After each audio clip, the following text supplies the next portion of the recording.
നമ്മുടെ ഹൃദയത്തിൽ സൂക്ഷിക്കുക. എല്ലാ ദിവസവും സന്ധ്യ പ്രാർത്ഥന നടത്തുക. ചാവറേച്ചൻ നമ്മളോട് പറയാൻ ആഗ്രഹിക്കുന്നതും അത് തന്നെയാണ്.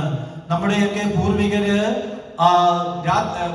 രാപ്പകല് അധ്വാനിച്ചതിന് ശേഷം സന്ധ്യയാകുമ്പോൾ ഒരുമിച്ച് മുട്ടിന്മേൽ ഇരുന്നുകൊണ്ട് ജപമാല ചൊല്ലി സന്ധ്യാപ്രാർത്ഥന ചെയ്തു. അതായിരുന്നു അവരുടെ ശക്തി. ഒരുമിച്ച് പ്രാർത്ഥിക്കുന്ന കുടുംബം അവരൊരുമിച്ച് നിൽക്കും.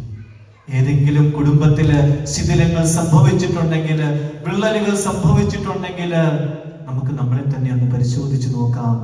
എൻ്റെ കുടുംബ പ്രാർത്ഥന എങ്ങനെ പോകുന്നു?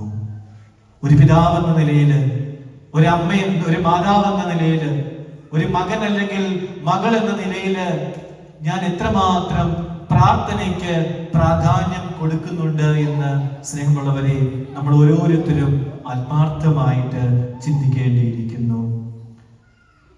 പ്രാർത്ഥനയിൽ കത്തിജ്വലിച്ച വിളക്കായിരുന്നു വിശുദ്ധ ചാവറ കുര്യാക്കോസിന്റെ ജീവിതം. അതായത് പ്രാർത്ഥനയ്ക്ക് ഒന്നാം സ്ഥാനം കൊടുത്തു.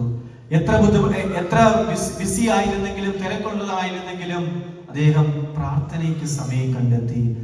അതോടൊപ്പം തന്നെ ദിവ്യകാരുണ്യത്തിന്റെ മുമ്പില് അദ്ദേഹം ധാരാളം സമയം ചെലവഴിച്ചു.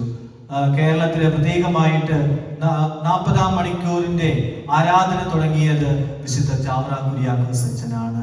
അതായത് ദിവ്യകാരുണ്യ ഭക്തിയിൽ വളരുവാൻ വേണ്ടി കുടുംബങ്ങൾക്ക് പ്രേരണ നൽകിയ വിശുദ്ധനാണ് വിശുദ്ധ ചാവറ കുര്യാക്കോസ് അച്ഛൻ.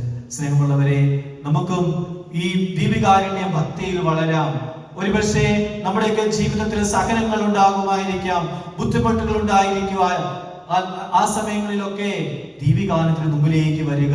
നമുക്കറിയാം, നമ്മുടെ ന്യൂ പ്ലിമത്തിലെ സെന്റ് ജോസഫ് ദേവാലയം അല്ലെങ്കിൽ ഫിസ്ട്രോയിലെ Our Lady Help of Christians Church എപ്പോഴും ഓപ്പണായി കിടക്കുകയാണ് പകല്. ഈ പ്രത്യേകിച്ച് ദീപികാനത്തിന് മുമ്പിലിരുന്ന് നമ്മൾ പ്രാർത്ഥിക്കുമ്പോൾ തീർച്ചയായിട്ടും ആ ദൈവസ്വരം നമുക്ക് ശ്രമിക്കുവാൻ സാധിക്കും. അതോടൊപ്പം തന്നെ പ്രാർത്ഥനയിൽ അധിഷ്ഠിതമായ ഒരു ജീവിതം നയിച്ചുകൊണ്ട്, ദൈവത്തിന് പൂർണ്ണമായും വിട്ടുകൊടുത്തുകൊണ്ട്, ദൈവാത്മാവിനാൽ പൂരിതരായിരുന്നുകൊണ്ട് നമുക്ക് നമ്മുടെ കുടുംബജീവിതം മുന്നോട്ട് നയിക്കുവാൻ സാധിക്കും. സ്നേഹമുള്ളവരെ,